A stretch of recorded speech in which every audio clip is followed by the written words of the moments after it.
లంచం డిమాండ్ చేయడం తప్పు కాదంటూ వాదించి తాను చేసిన పనిని సమర్థించుకున్న ఏపీలోని సత్యసాయి జిల్లా మడకశిర తహసీల్దార్పై వేటు పడింది.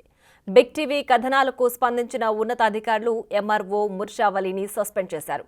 అతడిని సస్పెండ్ చేసినట్లు జిల్లా కలెక్టర్ అరుణ్ బాబు ప్రకటించారు.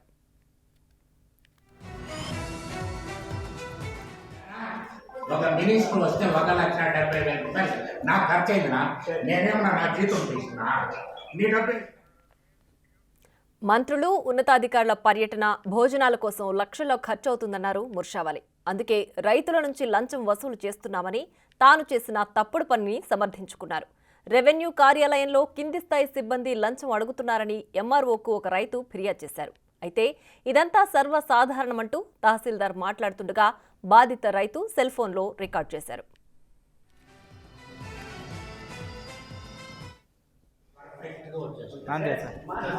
ఇప్పుడు చూడన్నా, రాముడు కాలంలోనే లంచం ఉండే వస్తువు. నువ్వు అది చెప్తే నేను హిస్టరీ చెప్తా. ఏ సీఎం తీయలేదు, ఏ ప్రైమ్ మినిస్టర్. ఇప్పుడు నేను చెప్తానేనా, నా అక్కడ నుండి వస్తేనే ఒక మినిస్టర్ వస్తే 1,70,000 రూపాయలు నాకు ఖర్చు అయిందినా, నేనేమన్నా నా జీతం తీసుకున్నా నీ డబ్బే ఇస్తాను నేను. అన్నా నేను మాట చెప్తాను. ఈఐపీగా మినిస్టర్ 2 నెలల ముందు నేను వచ్చిన కొత్తలో వచ్చినాడన్నా, మా ఆర్ఐ 4 విఆర్ఓ ఖర్చు పెట్టినారు. 1,70,000 ₹1 కూడా రాలేదన్నా.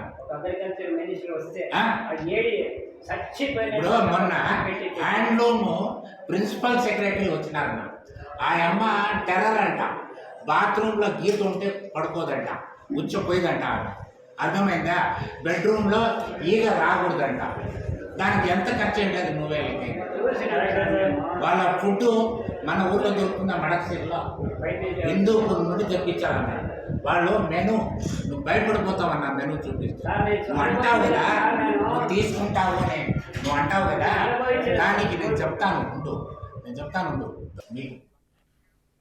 ఎంఆర్ఓ బాగోతాన్ని బిగ్ టీవీ బయటపెట్టింది. వరుస కథనాలు ప్రసారం కావడంతో అలర్ట్ అయిన ఉన్నతాధికారులు ఆయనపై సస్పెన్షన్ వేటు వేస్తూ నిర్ణయం తీసుకున్నారు. చెప్తా.